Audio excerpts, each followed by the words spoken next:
ये है, सबसे पहले मैं इंग्रेडिएंट्स दिखा दूँ। ये है हमारे पास बीफ की आधा किलो गोश्त। ये है 4-5 साग, लाल साग है हमारे पास। ये हमने अच्छे से कट करके धो लिए, वॉश कर लिए अच्छे से।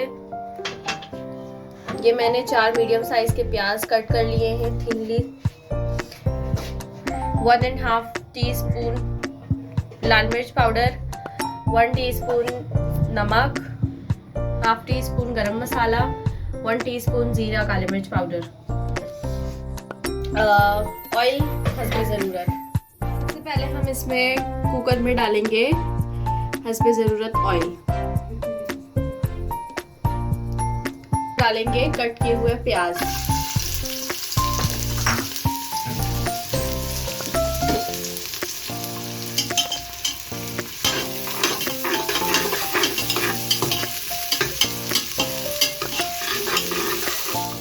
हमारी प्याज देखिए अच्छे से लाइट ब्राउन हो चुकी है। अब हम इसमें डालेंगे गोश्त।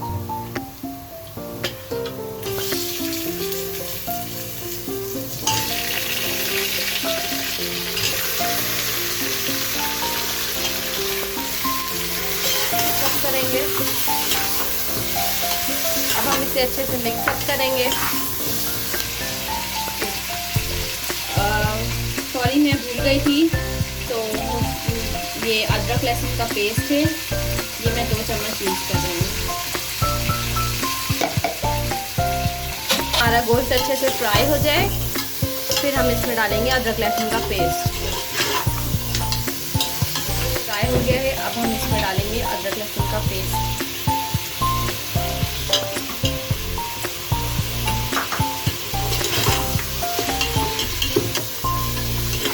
अब अच्छे से अदरक लहसुन का पेस्ट हम इसे भूनेंगे ताकि इसमें कोई कच्चापन नहीं हो।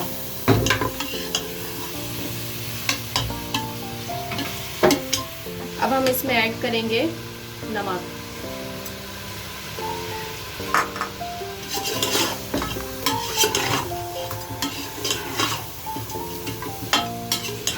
ताकि नमक गोश्त में अच्छी तरह मिक्स अप हो जाए। अब हम इसमें ऐड करेंगे 2 साबित लाल मिर्चें। उसके बाद हम इसमें ऐड करेंगे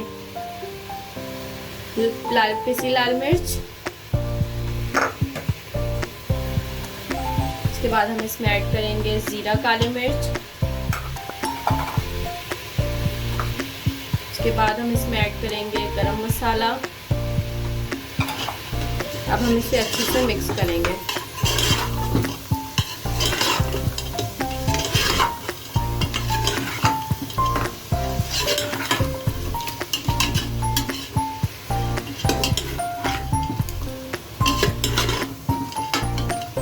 और अब हम इसे अच्छी तरह से भूनेंगे।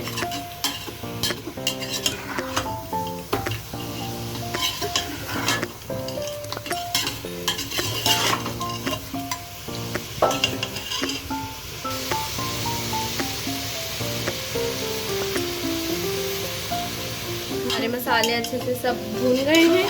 अब हम इसमें पानी ऐड करेंगे।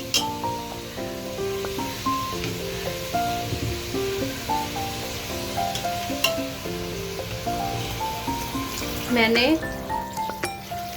2.5 कप पानी यूज किया है टोटल।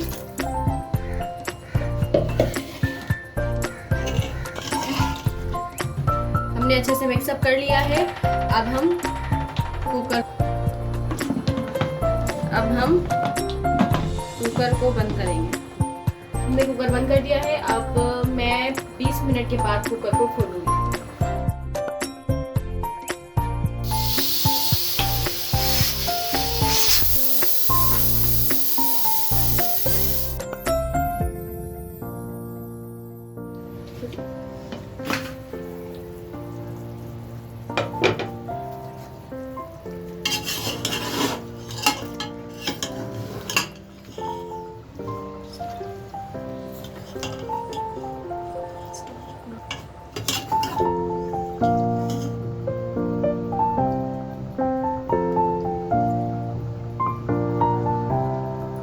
ये देखिए आप, हमारा गोश्त जो है वो बिल्कुल अच्छी तरह से गल चुका है।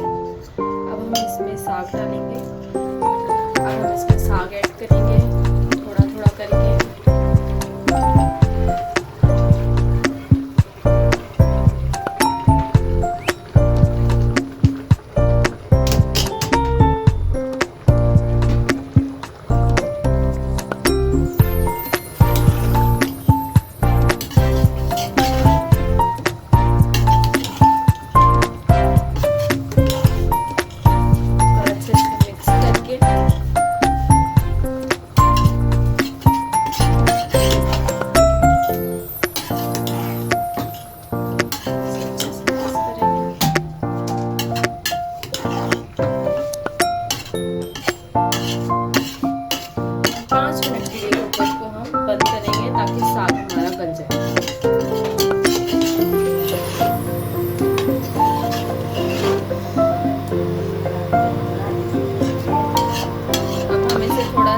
पानी है